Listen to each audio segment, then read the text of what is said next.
जय हिंद जय भारत। आप देख रहे हैं जन जागृति फैक्ट्स। आज चर्चा करते हैं तथाकथित किसान आंदोलन की। जिस किसान आंदोलन के अंदर सिर्फ पंजाब राज्य के ही किसान शामिल हैं, शंभू बॉर्डर के ऊपर जमा हुए हैं। इन्हें बाकी के राज्यों से कोई समर्थन नहीं मिल रहा है। यहाँ तक कि पड़ोसी राज्य हरियाणा से भी इन्हें इस बार समर्थन नहीं प्राप्त हो रहा है, क्योंकि हरियाणा के किसानों ने पिछली बार देख लिया इन लोगों की मंशा क्या है और ये किस तरह विप्लव की स्थिति उत्पन्न करते हैं। इस आंदोलन के दौरान किस तरह से जो किसान नेता हैं और किसान हैं वो गवर्नमेंट को टैकल की कोशिश कर रहे हैं अपनी मांगों के द्वारा, इन सब फैक्ट्स की चर्चा करेंगे। सबसे पहले तो किसानों ने जो 4 दौर की बैठक चली, उसमें सबसे पहले किसानों ने सकारात्मक संकेत दिए किसान नेताओं ने। उसके बाद में उनकी तरफ से गवर्नमेंट की सारी मांगों को, करने वाली बातों को खारिज कर दिया गया।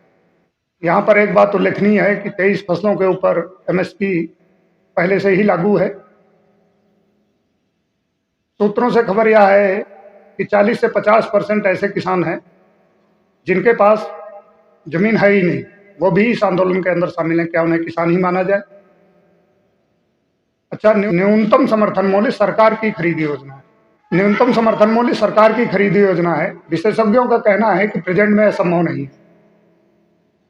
विशेषज्ञों के अध्ययन पर आधारित जो है वो रिपोर्ट ये है कि किसानों की यदि बात गवर्नमेंट मारती है तो संपूर्ण बाजार व्यवस्था को ही बदलना पड़ेगा। गवर्नमेंट एमएसपी के ऊपर खुद खरीदारी कर सकती है, लेकिन व्यापारी वर्ग के ऊपर एमएसपी को नहीं थोप सकती बाध्यकारी रूप से, क्योंकि व्यापारी व्यापार करने के लिए बैठा हुआ है, न कि चैरिटेबल ट्रस्ट खोल के बैठा हुआ है। उसका जिस हिसाब से माल सेल होगा उसी के आधार पर वो खरीदी करेगा। एमएसपी की मांग मानने पर आंकड़ों के आधार पर लगभग 30% महंगाई बढ़ जाएगी। एमएसपी कानूनी रूप से बाजार पर नहीं थोपी जा सकती है।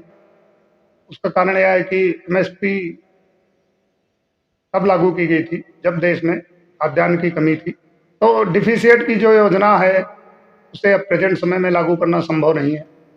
गवर्नमेंट के सारे गोदाम भरे हुए हैं।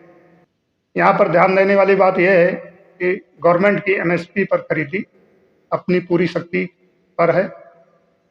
अपनी पूरी शक्ति के साथ गवर्नमेंट खरीदी कर रही है, क्योंकि गवर्नमेंट के गोदामों से 80 करोड़ लोगों को राशन वितरित किया जा रहा है। इसका मतलब गवर्नमेंट की इतनी खरीदी बढ़ ही चुकी है। किसानों की 5 फसलों को, जिनमें मसूर, मूंग, अरहर, उड़द, मक्का और कपास शामिल, वो देखो डिफिसिट के समय में एमएसपी की अवधारणा लागू की गई थी। अभी पंजाब के अंदर भूजल स्तर निरंतर अप्रत्याशित रूप से नीचे की तरफ जा रहा है। तो गवर्नमेंट ने इन फसलों को शामिल करके पंजाब के भूजल स्तर में सुधार आने की उम्मीद के साथ इन फसलों को एमएसपी में शामिल करने की बात कही। अगर सभी फसलों पर एमएसपी पर खरीदी जाए सभी फसलें, तो गवर्नमेंट के ऊपर जितनी अभी एमएसपी में शामिल है 23 फसलें, उनको अगर पूर्ण फसलों को संपूर्ण रूप से खरीदा जाए 23 फसलों को, तो लगभग गवर्नमेंट के ऊपर 10 करोड़ लाख का एक्स्ट्रा बजट बोझ आएगा। यहाँ पर ध्यान देने वाली बात यह है कि देश का कुल बजट ही 45 लाख करोड़ रुपए का है। तो इस कंडीशन में गवर्नमेंट इन किसानों की बात को कैसे स्वीकार कर सकती है? दूसरी चीज, यदि मार्केट में एमएसपी लागू की जाती है तो इसका सबसे असर बुरा आएगा जो लेबर वर्ग है। लेबर वर्ग बहुत बड़ा वर्ग है। खेत में लेबर लगता है, प्रोडक्शन में लेबर लगता है, मैन्युफैक्चरिंग में लेबर लगता है, माल ढुलाई में लेबर लगता है, हर जगह लेबर लगता है। वो मारा जाएगा। इस 30% महंगाई के साथ में लेबर कैसे सरवाइव कर पाएगा? आंकड़ों के आधार पर और किसानों की मांगों के आधार पर यदि गौर करते हैं तो ऐसा महसूस होता है कि ये जो किसान नेता इकट्ठे हुए हैं पंजाब के अंदर, ये पूर्ण रूपेण विपक्ष की राजनीति करते हुए नजर आ रहे हैं। गवर्नमेंट को टैकल करने की कोशिश कर रहे हैं। डब्ल्यूटीओ से बाहर आ जाए भारत, ऐसी कोशिश कर रहे हैं। उसके बाद में मुक्त व्यापार में भी डिस्टरबेंस हो, ऐसा कर रहे हैं। अगर 45 लाख करोड़ के बजट में से 40 लाख करोड़ रुपए या 10 लाख करोड़ रुपए अकेले किसानों के ऊपर खत्म कर दिए जाएंगे, तो बाकी का बचा हुआ सारा क्या है?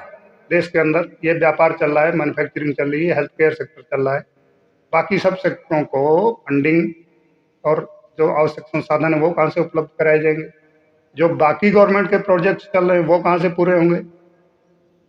अभी इलेक्शन 2024 के मद्देनजर यह सब विप्लव की स्थितियां उत्पन्न करने की कोशिश की जा रही है। एक और नया मुद्दा अभी कल से सोशल मीडिया के ऊपर उगना शुरू हुआ, ईवीएम का मुद्दा। कल मैं सोशल मीडिया के ऊपर एक्टिव था, उसी समय में एक के पीछे एक लाइन लगा करके वीडियोज आ रहे हैं ईवीएम के। जैसे ही चंद्रचूड़ साहब ने, डीवाई चंद्रचूड़ साहब ने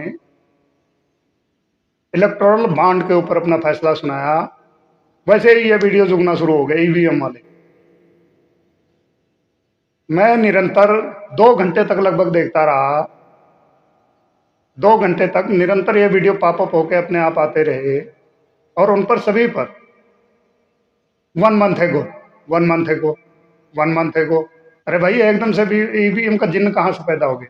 2024 इलेक्शन के दौरान मोदी जी को रोकने के लिए सारा विपक्ष एकजुट है। जितने भी भ्रष्ट नेता आदि भ्रष्ट लोग जहां जहां कहीं भी बैठे हुए हैं, सभी लोग एकजुट हैं। पूरी तरह प्रोपोगंडा का दौर चलाया जा रहा है, सोशल मीडिया के ऊपर प्रोपोगंडा फैलाया जा रहा है। सभी नागरिकों से रिक्वेस्ट है, जागरूकता के साथ, कॉन्शियसनेस के साथ में प्रोपोगंडा और वास्तविक चीजों के बीच में फर्क करें और उसके आधार पर ही जनवादी और राष्ट्रवादी सरकार को चुने, ताकि भारत अपने निर्धारित टारगेट 2047 में विश्व शक्ति बन सके, विकसित देश बन सके। यहाँ पर एक बात और बताना चाहता हूँ कि किस तरह से पिछली बार कॉन्ट्रैक्ट फार्मिंग के ऊपर सवाल खड़े किए गए। जब कॉन्ट्रैक्ट फार्मिंग की 3 प्रमुख बिंदु यह थे। एक तो कॉन्ट्रैक्ट फार्मिंग के अंदर गारंटी की बात थी, किसानों के प्रोटेक्शन की बात थी, और यदि व्यापारियों का माल एमएसपी से अधिक मूल्य पर बिकता है तो वापस किसानों को और पैसा दिया जाएगा, ऐसी व्यवस्था भी गवर्नमेंट कर रही थी। लेकिन इसीलिए पिछली बार ये मांगे नहीं मानी गई, क्योंकि इलेक्शन 2024 का मुद्दा तैयार करना था। जय हिंद, जय भारत।